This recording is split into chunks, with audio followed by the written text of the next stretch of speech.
So, we usually obsess over wireless tech, right? Getting rid of cables entirely. That's the dream. But sometimes the biggest headaches happen when you actually need a wire. But the laws of physics just don't seem to cooperate. The unspoken rule that your printer can never be more than, what, 15 feet from your computer. Exactly. I was looking at the specs for this NTI USB-C5-200 extender, and it's tackling the problem I think everyone has hit, the USB leash. Standard USB maxes out around 5 meters, Yeah. maybe 16 feet, before the signal just dies. Right. But this NTI system claims it can go to 200 feet. Now, that's not just a better cable, that feels like cheating physics. So our mission today is to figure out how they're bridging that massive gap. Well, they're not really cheating physics so much as changing the vehicle for the signal. Okay, what do you mean by that? If you open the box, you're not going to find some magical 200-foot USB cord. I would hope not. You're seeing two little metal boxes, a Yeah. local unit and a remote unit. The whole trick is that they don't talk to each other over USB. They use something else. They use network cable, standard CT5, CT6, or CT7 cabling. Oh, so the stuff usually inside your walls for the internet. Precisely. It's basically a translation job. The local unit takes the USB signal from your PC, converts it, and then shoots it down the network cable. And the remote unit at the other end just converts it back. Converts it right back into USB. That is brilliant because network cable is cheap, it's durable, and it's often already installed. But I did notice a detail in the specs we have to flag. The speed. The speed, yeah. It can reach 200 feet, but it's not exactly a high-speed freeway for your data, is it? No, not at all.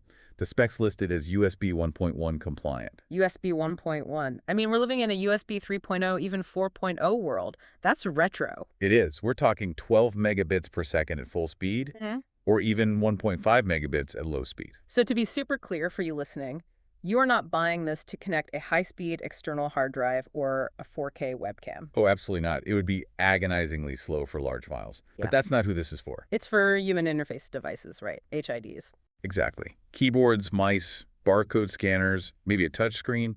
For those devices, 12 megabits is more than enough. So it's a trade-off. You lose the bandwidth, but you gain this massive distance. And speaking of distance, that 200 feet number has a bit of fine print.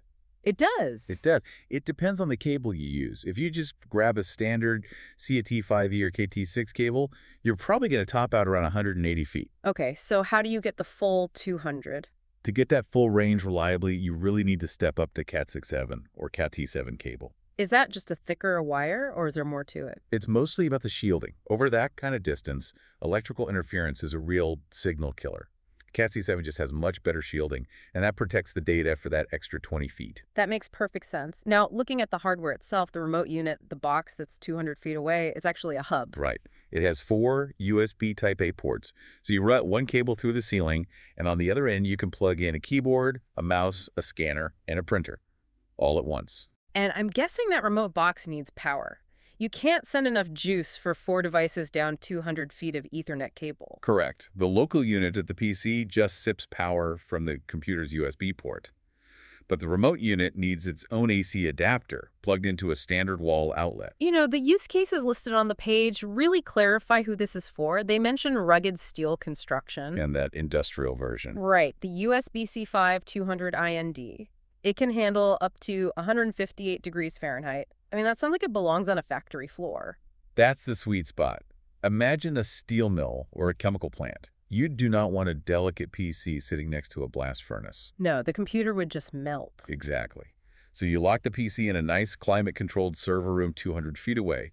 Then you run this extender out to the hot, dusty factory floor. So the worker gets a touch screen or a keyboard to control the machine, but the actual computer is safe and sound. It completely decouples the user from the machine. And since it's all hardware-based, there are no drivers to install. So it just works. Windows, Mac, Linux. It's totally transparent to the operating system. It's just a solid reminder that high-tech isn't always about being the absolute fastest.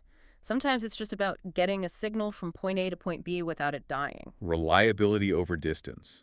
That is the entire value proposition here. Which sort of brings us to a final thought to chew on. We spend so much energy trying to cut the cord, to go wireless, but maybe in the most critical environments, factories, hospitals, security hubs, the most robust solution is still just a really, really long wire. Thanks for deep diving with us.